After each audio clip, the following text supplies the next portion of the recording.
met Alan back in, oh wow, had to be back in probably 2000, 2001.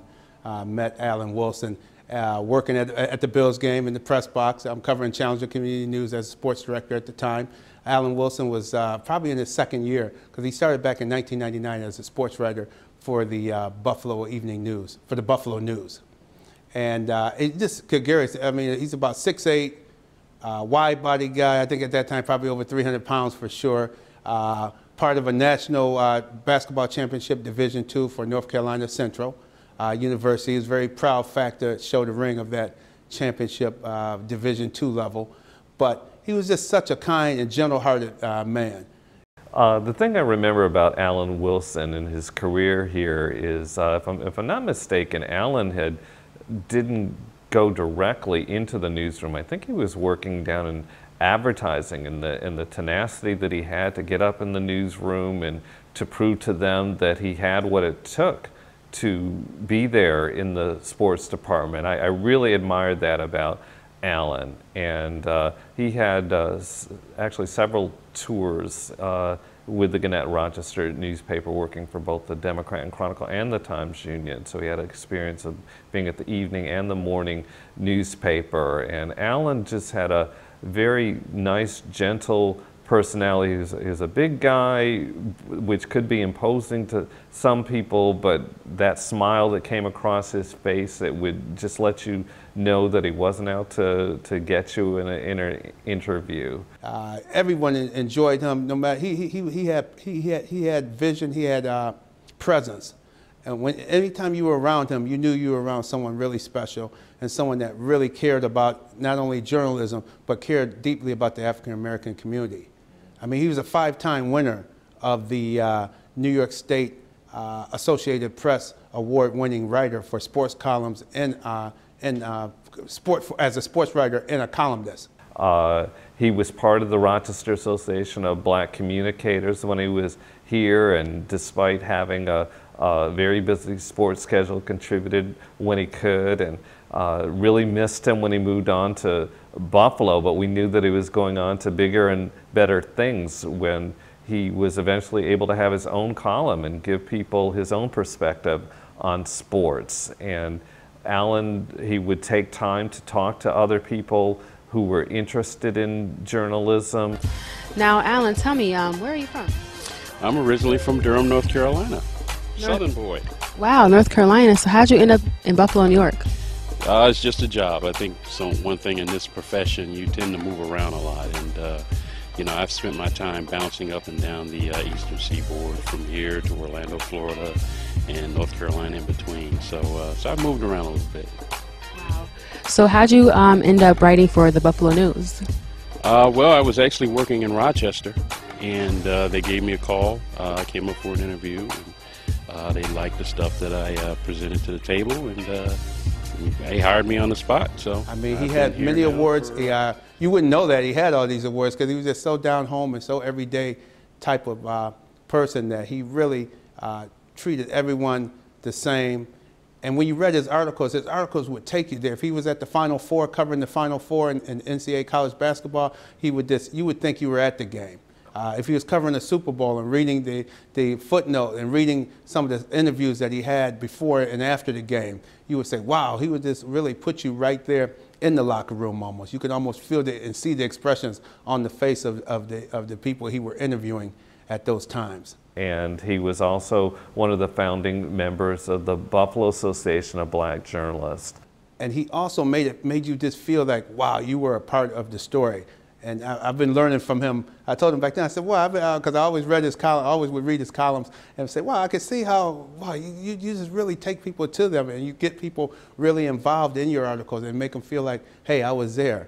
When you put that article down, you feel like you're an expert on the on that particular Super Bowl, or if it was a Final Four, or even was just an event that took place in Western New York. He wanted that camaraderie. He wanted people in the industry to learn more about each other. What do we do? I know we see each other, we may pass each other in the press box or pass each other covering a story, but let's learn more about each other and how we can assist each other.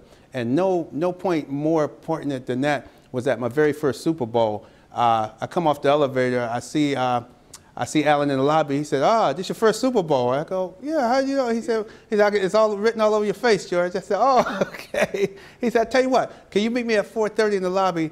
Me and some of the other writers are going over. We're going to do a little networking happy hour over at this particular watering hole." I said, "Oh, sure, okay." So I met him at 4:30. We go over, we drive over, we go into the event, and it's over 100 sports writers, African-American sports writers at this event. Matter of fact, that was the first time he introduced me to Stephen A. Smith, who at the time was writing strictly for the Philadelphia Inquirer. He was covering Allen Iverson and things of that nature at that time. Bill Rhoden, met him, who was part of the Insiders on ESPN. So I got to meet a lot of the writers that I used to read, either in Sports Illustrated or growing up reading. And it was just, I told him, I said, "Man, this is not, thank you for including me." And then during the event, they had him, Alan stood up and gave a presentation during the event. And I said, "Wait a minute, this guy is more than just moving and shaking. This guy is, he knows what's going on here." So I said, "Thank you." I thank them so much for introducing me to so many different sports writers. Matter of fact, a lot of them I still work with today, and even one is appearing on our show, Jared Bell. He's one of the semi-regulars from USA Today. He'll be on our radio show this coming week. He's a semi-regular on the show.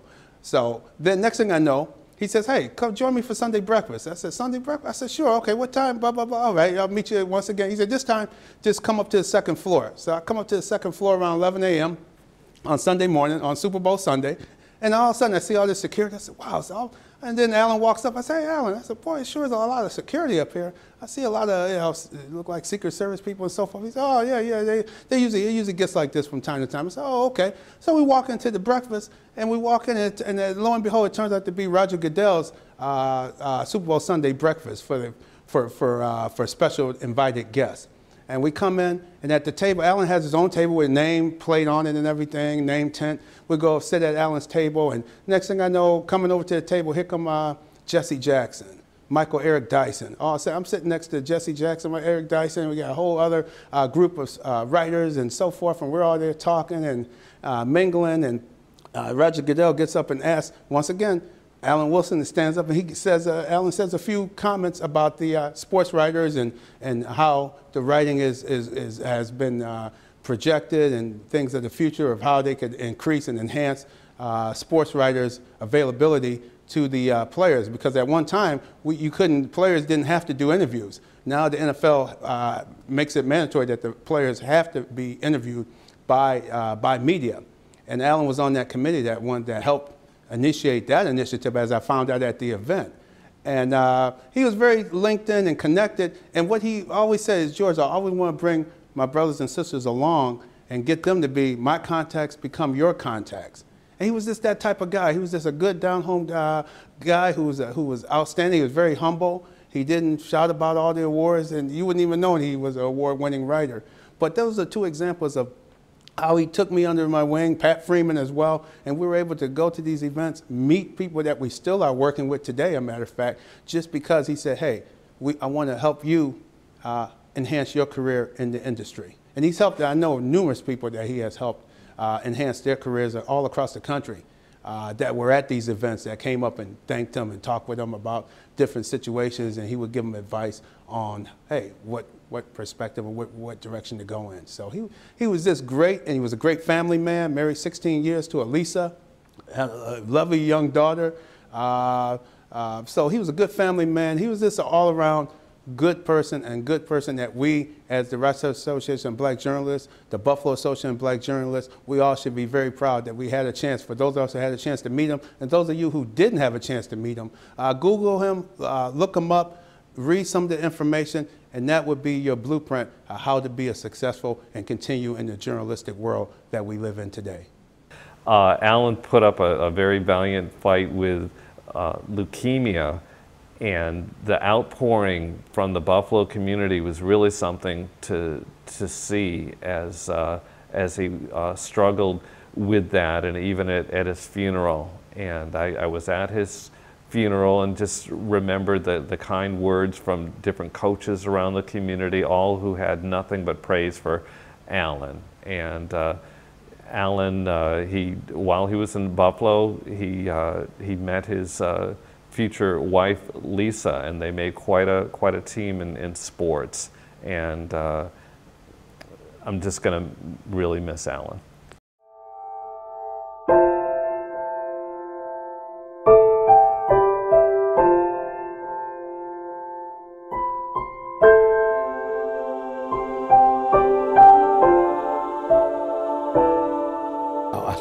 I believe I met Marsha through the Blounts, James and Miss Carolyn Blount.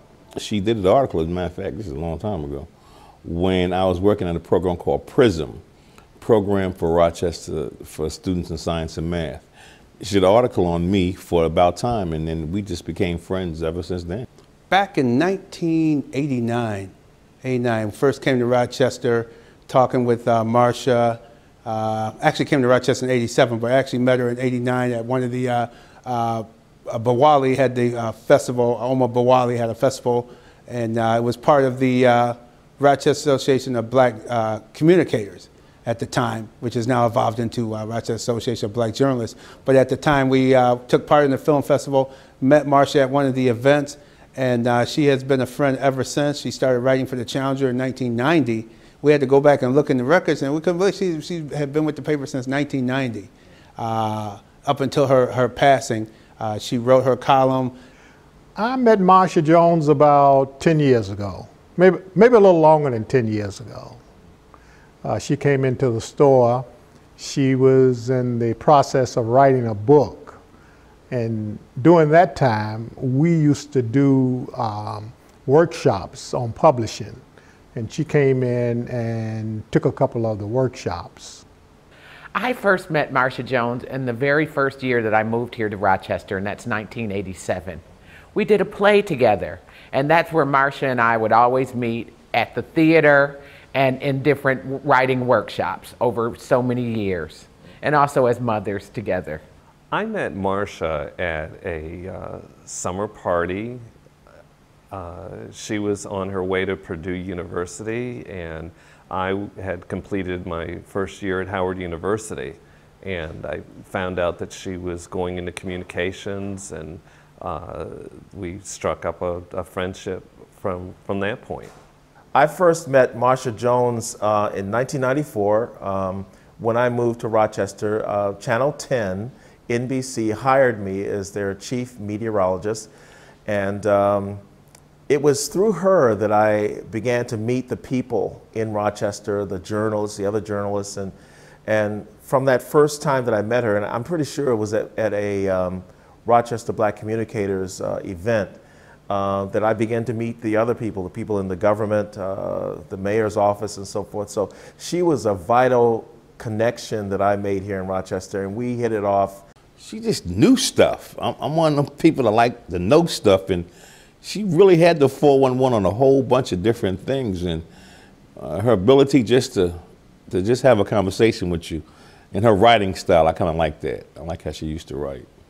And I never forget when she started the 411 column. She said, "Hey, I got a title for you, George. What do you think?" And I was, she always calls on a Monday and said, "Hey, I got this for this week's paper, this and that. Hey, but guess what? I got this title, the 411." I said, "411 what? What 411?" He said, "No, that's my new title." I said, "Marsha," I said, "that fit." I thought about it. I said, "Marsha, that fits you perfectly." I said, "That is the perfect title. Call it the 411." I said, "You're right on the money with that title," and she stuck with that title ever since. And that was from like the mid-90s. Her column became the 411, and people were always looking for news and updates. She knew everything. She had inside information. She had a lot of people that she had contacts with because she would get the information first. People would hear about it first in the Challenger Community News. People used to ask me, "Man, how'd y'all get that information?" I said, "Hey, we're reporters. That's what we're paid to do is report on the news and get up information before others have it." I always used to joke with Marsha about her. She had a 411 column, and I used to joke with her about that. Now, think about this now. There used to be ticker tapes, in the newsroom. There used to be typewriters in the newsroom. Well, I developed this little fun thing where I would do, and every time that I would do that, I would say, "Well, hey, Marsha, I guess you're going to find out, you're going to tell us the latest on this or that." I do this, all I have to do is go, and she start laughing, I start laughing. it was just funny. She would hear everything. That's what we said. You know, Marsha had the 411, and so that's how I think how she started. That's why she named her column that. Marsha always knew what was going on, and somebody else's this, that, and the other. I'm like, Marsha, how do you know that? I heard it. I don't know, you know, but she always had the 411, and it was funny and fun, and you know, people like gossip. What can we say? I think she did this book one time on football. So she did a facts, but she had the reader engaged. Okay, so she had the ability to engage the reader as if they were part of the story, which I think is kind of cool. And that's like a real deep skill set to have. That's why you pick up the paper each week to pick up the new news, and Marsha always kept it fresh. She also had the birthday columns, where she always had listings of everyone's birthdays from time to time, once a month in her column. People always loved that. She always had the heartfelt items in her columns that everybody would love. She had something for everybody. If it wasn't your birthday, or if it was your event, if it was a society event, if it was the Omegas or some of the sororities in town, that having a fundraiser, she would always be reporting on it and giving quality news that was much needed here in the Rochester market, but in all of Western New York, really. Yeah, the principal way that I know about Marsha's writings is through About Time magazine. I had a chance to work for About Time magazine right after I came out of college, and at some point Marsha worked as a principal writer for About Time. And the thing about Marsha is she was always able to keep her pulse, particularly on popular culture, and was very able in terms of getting interviews with top stars. She and I did a whole bunch of things in the community, and one of the things that we did back in the day was she used to cover the various concerts.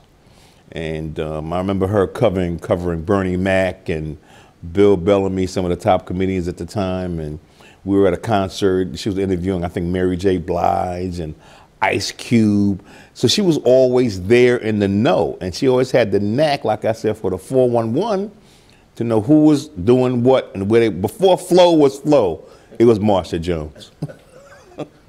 I always liked Marsha. I just always did. We always hit it off. In fact, we met doing a play together with David Shakes, and I was getting married that summer.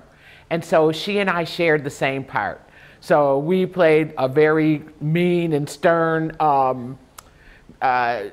prison mistress. And so we had a lot of we had a lot of fun together, working together.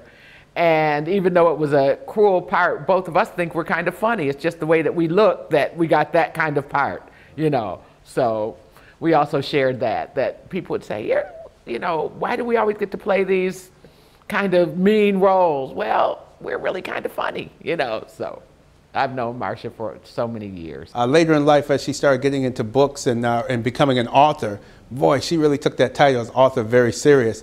And she always told me about, she was always on her way to the library, going to do some research, looking up information. So she took pride in being an author. And when her books came out, she took pride in really being out there promoting her books, working, going to Move Maker Bookstore, going to Zawadi Bookstore over in Buffalo, going to different bookstores and having book signings and getting her book. She was out. She was a good salesperson as well. She was a good marketing person. She marketed herself very well, and she really took care, and also had to balance a family of raising 2 girls.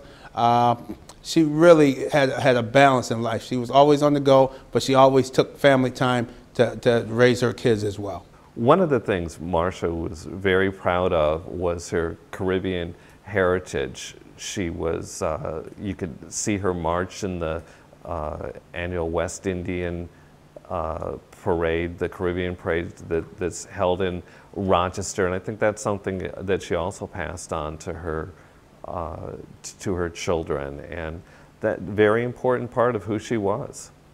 Like I said, she's written about 3 or 4, maybe 5 books. She had a blog, and her blog was based on her children. So if you ever get a chance to read some of her blogs, her kids will be mad at her because the stuff she used to write was like about her kids. And I know her two daughters, Peyton and Hollis, and it was so them. And I could just imagine Marsha having a conversation with them. So I got to write this down because no one's going to believe me. So yeah, her blog about her children to me was the most poignant kind of writing because it was so personal.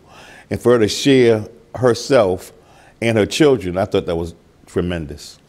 Well, her writing style is personal because I think she drew on a lot of her personal experiences with people that she knew and the experiences that she had. So her writing was more personal. So she was a journalist, she was a PR professional, she a playwright, a novelist. She loved sports.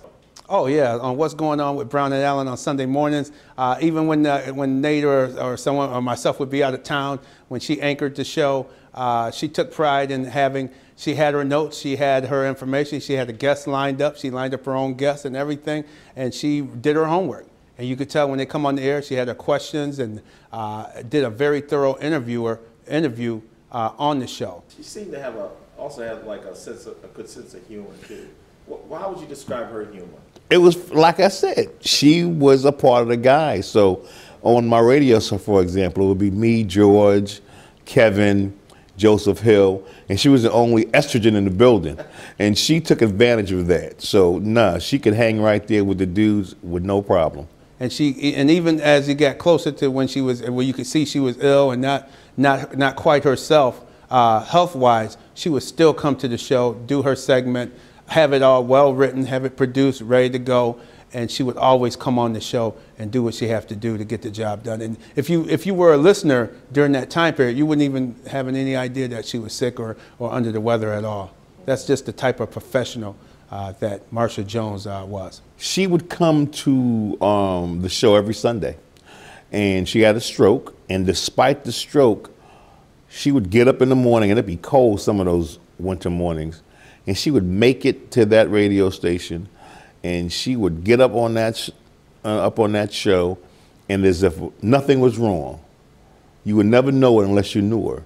So she pressed her way through to the very end. She wanted to be involved in whatever we were doing at What's Going On with Brown Allen on Fox Sports. Whatever we were doing, she wanted to be there. And we allowed her to do that because that was part of, I think, her healing. I love her sense of humor. I loved it. I remember it today.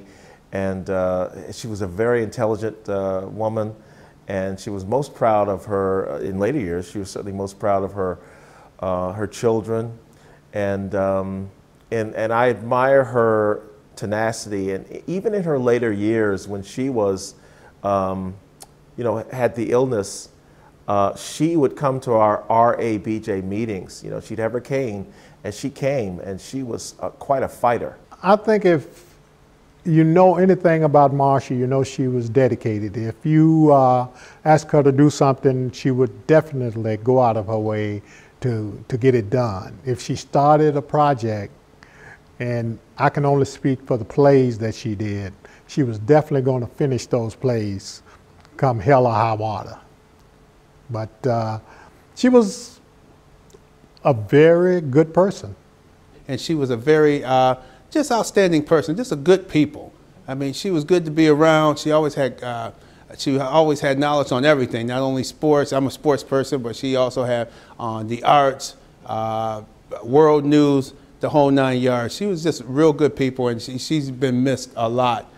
Even the owner of the publication, Miss Alnisa Barbara Banks, I told her about this, taping this, and she said, make sure you really say that we really miss her at Challenger Community News, because she always had a part that would bring in some really good news, good, strong writing.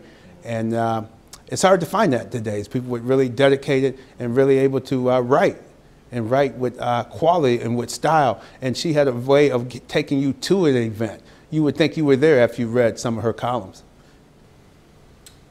How will you remember Marsha? Man, me personally, just the fact that her smile, Nate, I got something for you. That's what she'll call me. Nate, I got something for you. And that was kind of neat. And she would always try to help me out in terms of getting ads for the show, just being a part of whatever we were doing with the Challenger and About Time. So she was one of those persons, if you needed something, she was a go-to individual.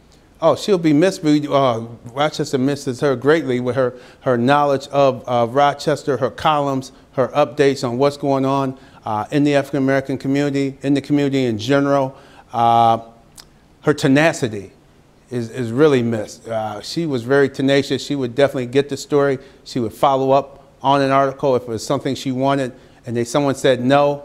Well, she was the wrong person to say no to, because she was going to always find a way to get that interview, get the story done, and be able to finish an article. She's someone that young people should take note of, Marsha Jones. Just Google her, read about her information. But also, one thing you may not see in the notes is she was very tenacious, and she didn't take no for an answer. Marsha was my friend, my creative sister. And also she was a sweet mother to her beautiful daughters. She would be so happy today that she's a grandmother. So I'll remember her also for her love of writing, her love of the arts, her love of sports. So her general enthusiasm for life is something that I admire and like about any human being, and especially Marsha Jones.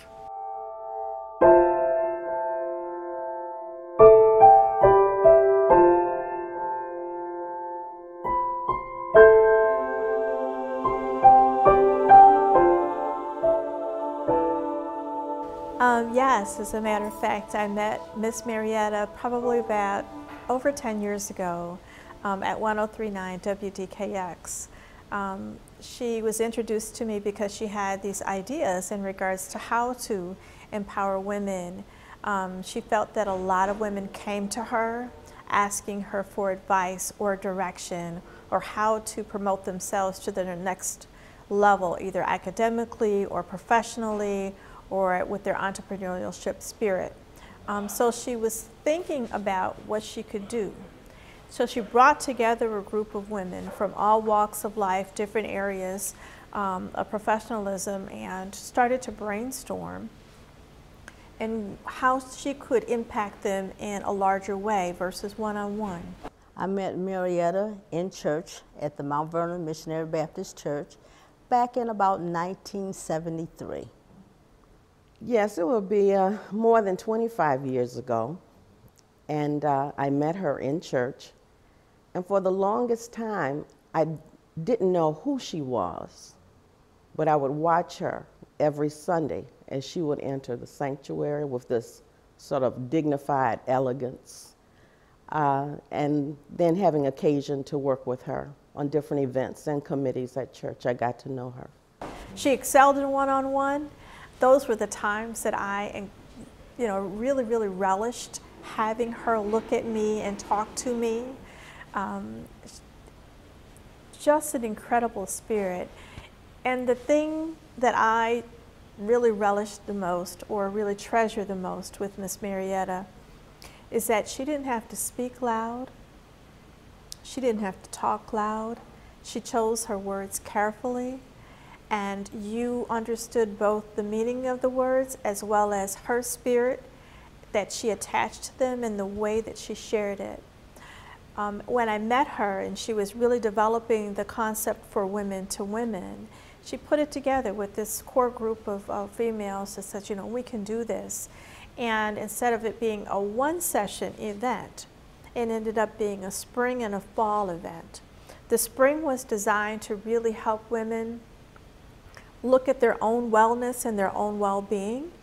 And then after the fall piece of it was really focused on the entrepreneurship spirit. If you wanted to have a business, grow your business, you were interested in the business aspect of it. So it was two dynamics. She looked at the whole person and she looked at how that person could perform in their business environment. And that's who she was. Well, starting out with my girls, Marietta used to talk to them in church, and she started to introduce them to plays and different events going around the city. And they were girls that loved school, made good grades and everything, and she would always compliment them on their grades and on their achievements. and she would always give them a word of encouragement. So when they were old enough to get married, she was part of their wedding setup. She would always introduce us to someone that was in the know as to what you needed to know. Most frequently, it would be our Women's Day Planning Committee meeting. It's an annual event where women are in charge. And invariably, I would work on the committee for publicity. And usually that committee would be chaired by Marietta. And then events related to our scholarship committee at church. But most often it would have been with the Women's Day planning. And on a number of occasions, she served as a chairperson of that committee, as well as our Women's Day speaker. She was all about empowering women. And she did it in such a way that always talked about that spirit, that gentleness. But when things didn't go well, she would purse her lips and she would let you know that things weren't going well. She didn't have to raise her voice. You know, her back became just a little bit stiffer and she sat up just a little bit more upright. But that was her, and you knew what she was sharing with you, either the positives or the challenges, you know, that you could overcome. It was with that good spirit. That was Miss Marietta. We started a project at our church for the community, which we call Unity Day. And she and I headed up that project. And we've been doing that for over almost 10 years. And she and I would get together with, she would bring DKX in, and we would get outside vendors. She would get sponsors and different ones to come in to help us celebrate that. We would sell food. We would have different vendors with jewelry and all that kind of thing. But it was a day for the community. And once we went to the meeting, and we didn't do as well as they thought we should do with the finance part of it. And she said, they said, well, I don't know if we should do it next year. She said, wait a minute, wait a minute. She said, this is the church reaching out to the community. Oh, yes, we will. If we don't make a dime, do not let this day die. So that day did not die, and that day is still going on. So this year we actually did it in memory of Marietta.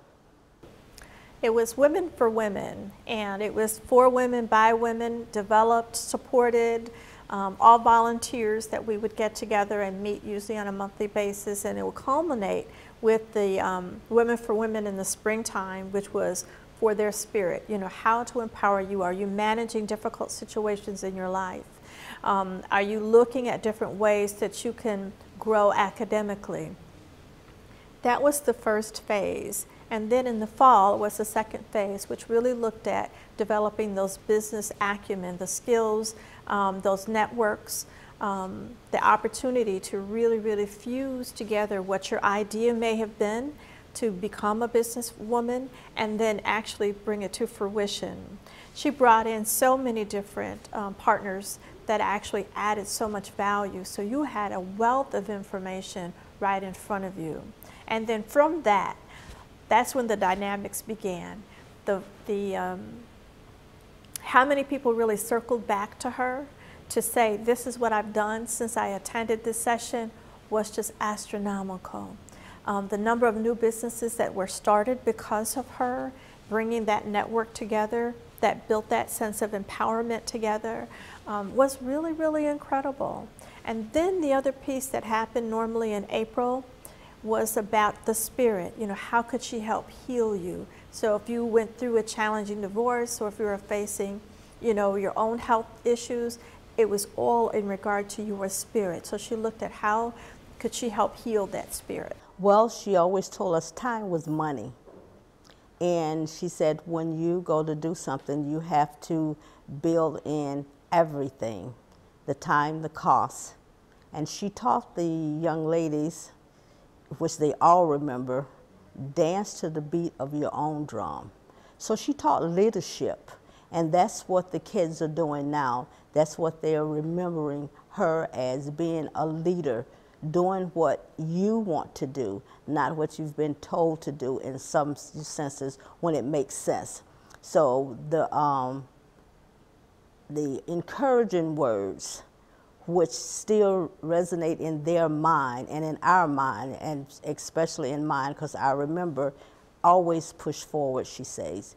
Never give up, you never stop. So I remember her as a strong, not only a black lady, but a lady. She was a lady, and whatever she said she was going to do, she would do it. Because there were some times when we did things for kids and we always took donations. I said, oh, I had to put your money in because I couldn't find you. That's fine, she said. She would always go in her wallet to get it. So whatever she said she was going to do, she was always a backer of her word.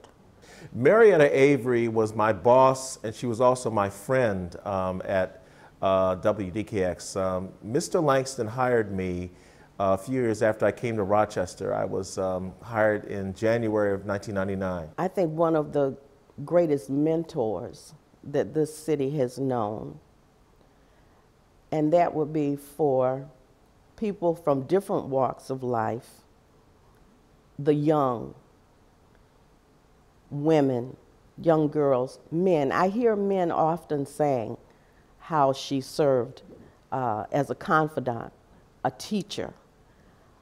She looked out for people, and I think that's a legacy for her, being a mentor. Yes, she was a mother, a sister, girlfriend, but mentor is something that comes to mind when I think of her, and very generous in her guidance and her knowledge, her wisdom. Miss Marietta, she didn't pull any punches, especially when she felt that you could do a lot better. Personally, for me, I had taken sabbatical from completing my PhD, and she called me up and she met me for lunch, because her philosophy was like, if I'm going to share something with you, we're going to break bread together. And that was from her old, I shouldn't say old, but that was from her Southern roots about breaking bread and sharing conversations and making sure that the spirit was fed. So she met with me, and what was interesting was that she asked me, you know, where was I at? What was I doing? So I kind of gave her the light stuff, the fluff.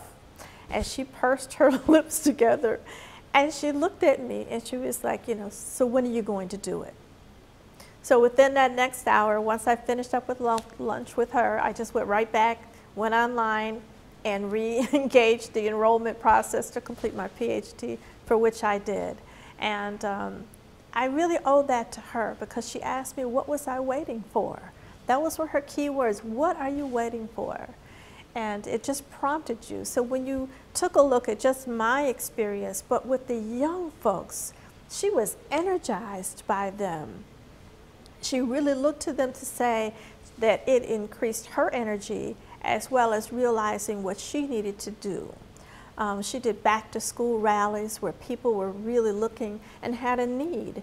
And that was one of the things that she stood up when she recognized that need. All hands were on deck. All Women for Women volunteers were there, and we made sure that we served our community. She was about community.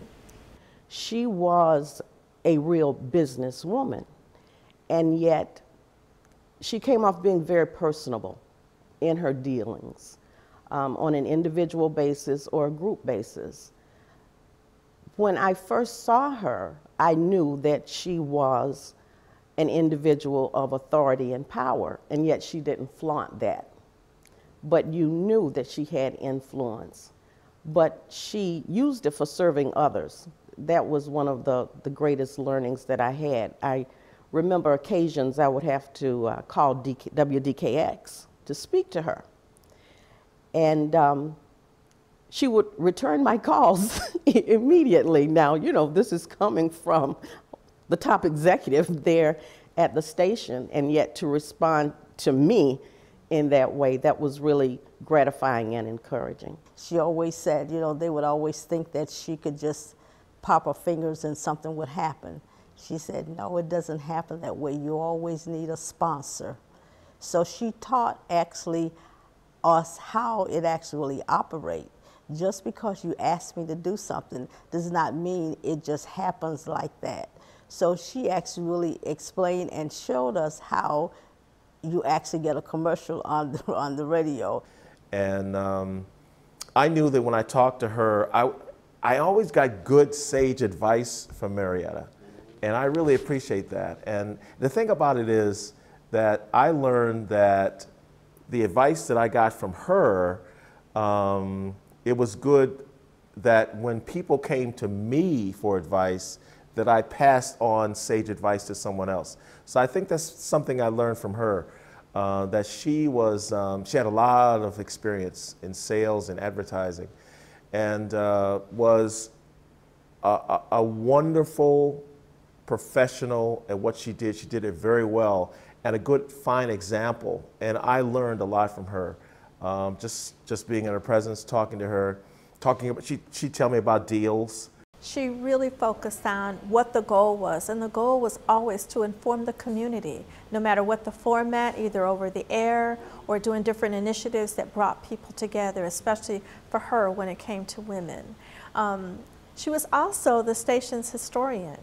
Because she was there from the inception, she really had a lot of documents and letters that are truly treasured.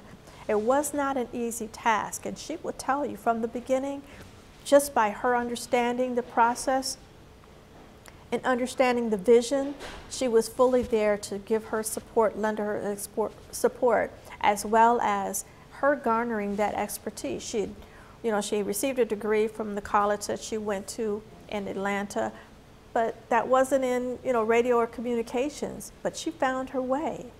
And so just by understanding what that vision was, she knew that she was a part of something that was bigger, that was going to impact the Rochester community as a whole.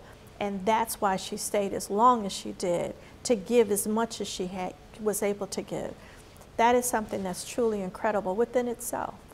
Well, they learned, keep it moving forward. Marietta didn't play around, let's say. She was deliberate and focused. And she led people in that same way under the, let's say, some official title that she may have had, as secretary to the trustee board or without a title. She was a leader, and she encouraged, let's say, folks not to waste time. Let's get the job done. We know what it is that has to get done. Let's do it. And yet, she didn't have to be pushy or bossy or demanding in her demeanor or nature when dealing with people. She was just Marietta. She was honored by the YWCA, and it was their annual Empowering Women Luncheon. And it was just after she was, healing and coming back to herself that she was back out in the community. She had her short afro, she's had her glasses on, but she came in there strutting with her head held high, little thinner than usual, but she had on her red high heels. And she said she was walking with a purpose. We honored Miss Marietta at the Women for Women event as well, because we were glad that she was back to the fold. She took time off, as we all should do, to heal herself, and then she came back to us strong, purposeful, and prepared as ever. The dedication for Andrew Langston Way, again, came as a culmination of a lot of efforts from the City of Rochester and Mayor Lovely Warren, State Senator Joe Robach. When you took a look at the station itself and Mrs. Andrews Langston, it was an incredible, incredible day. And there was Miss Marietta, always at the right hand of Miss Langston, supporting that family, supporting the mission, supporting the goals, and then supporting the community as a whole. Bright sunny day, which meant it lit the way for a new, millennium to come to us. They could only move forward in regards to, knowing that there's a street named after somebody that's very notable within our community. Lots of people, lots of respect, and a lot of awe. It was like, oh my goodness, we waited so long, it's finally here. And that's something that truly that family has given of itself, and that family includes Miss Marietta Avery, but then the Rochester community has also recognized how much the station has given of itself. Well, as I said, the encouraging words, and with my niece, always patting her hand with a little something, always telling her to go forward. And in my mind, sometimes when I'm tired and I can't make it, she just said, you can't stop now. So that always come back to me, you can't stop now, you got to keep doing what you're doing. Push forward, keep going, don't give up now. So those things still stay with me. I remember actually when my daughters were getting married, she took me to the limousine place. She showed me how that worked. And then she said, just give him the schedule and he'll see me later. So things like that comes back to me, because like now some things I have to do on my own. I have to seek the people, because she knew something about everything. And she could always tell you who to go and see. Not always that it had to be free or anything like that, but she always had that connection. And when something came up, she would give me a call and say, Brenda, this is happening today, or whatever it is something you think you want to get into? Because actually she was the financial advisor for the Safe Child Foundation, which is a foundation that helped children and young families. And she was on that board for many years. I think the thing that I would miss the most is just having those lunches, breaking that bread together, having that dinner together. She was, you know, she really came with a wealth of information, a wealth of experiences, and she could tell you how to maneuver through some of the challenges that life oftentimes gives women, especially black women, black professional women. She had an incredible column, you know, with DNC that offered sage advice. She wrote a book, again, to encourage women and to encourage people how to get the most out of their experiences while they're here. I will miss breaking that bread. I'll miss her smile, but I'll also miss her pursed lips when she had some choice words to share with you. But you know, as I said, she shared them with love. So that's what I'll miss the most about her. Her legacy will live on the example that she has left behind, the role model that serves even now to be a yardstick or a guide for others coming after her, especially young women. You know, during the time of the celebration of her life, to have conversations with young women who talked about how she had been there for them, how she had gone out of her way to be a mentor to them, to pave the way for them in various ways. And she's left this sort of an icon, this example for others to strive to be like Marietta.